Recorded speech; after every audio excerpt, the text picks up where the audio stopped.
Good evening, everybody, and distinguished guests. I'm actually not prepared to speak. The only reason I'm up here is because we're still waiting for the food to be put out, so I'm your warm-up act for that. I just wanted to take this opportunity, to thank some of the people that actually made this happen, some of the people who worked very hard in our company to make it happen. But before I do that, I would like everybody who received one of the brochures to turn to, I think it's the inside front page. There is a form that we're asking people to fill out during supper, or if you haven't got everything in front of you at that time, to take it with you to fill it out, because we're doing this on an annual basis. We're not quite sure what we're going to give away next year. But the person who you think has inspired you, the person who you believe should be on the ballot for one of the finalists for the Healthcare Hero Award. So please try and do that either before you eat, perhaps not after you eat, because I'm not sure what they're serving. All right? I want to thank, not everybody by name, but I want to thank the managers who've really worked so hard, tirelessly, given of their own time. They put in a lot of extra work. So I'd like to thank Marco De Paolo, who put this together. Thank you so much.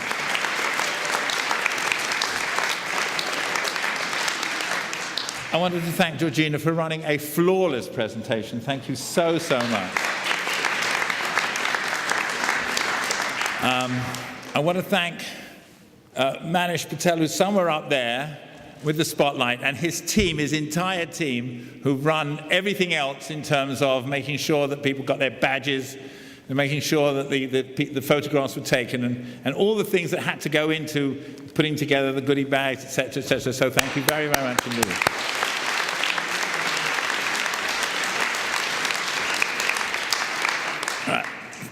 And I'm including members of all your staff. Martin Seaton has left, so I'm actually not going to thank him.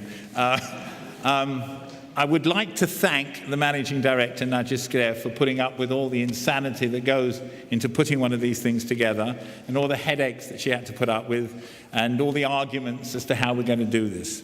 I think we're almost there. I just wanted to tell you one story, a pre-NHS story, if you have a moment. So pre-NHS, if you needed health care of any kind, you had to pay for it.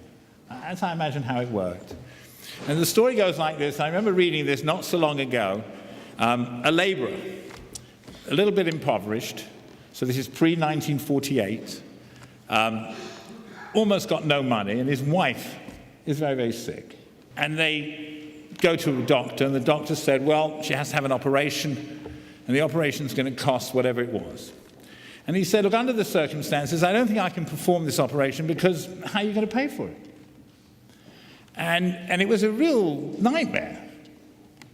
So after much thinking and talking to the people that he lived next to, and the neighbors and friends and relatives, etc., he finally agreed to tell the doctor that it doesn't make any difference.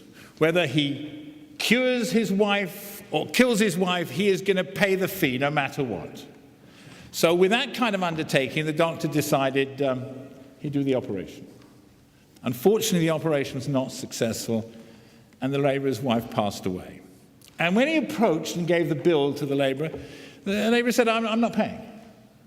He said, I'm not paying. The doctor was taken back. He said, you promised. You said whether I cure or kill her. You said you're going to pay. He said, I know, but I'm not paying. And they went on and they argued many, many times. And they were both religious people, Christians as it happens, and they decided they're going to go to the local priest to see if he could work this out. So the local priest listened to the labourer. He said, yes, I did promise. I said cure or kill. I did say that, but I'm not paying. And then the priest spoke to the doctor, and he said, look, he said, let me ask you this. Were you able to cure the patient? And the doctor said, unfortunately not. He said, did you kill her? Did you kill her with your operation? And the doctor said, absolutely not. I didn't kill her. I mean, I tried. He said, well, under the circumstances, he doesn't owe you a thing. It was cure or kill. That was it. I think supper's ready. Please, if you take an opportunity to fill this out so we can do this again next year, just as equally and as successfully as we have, thank you so much.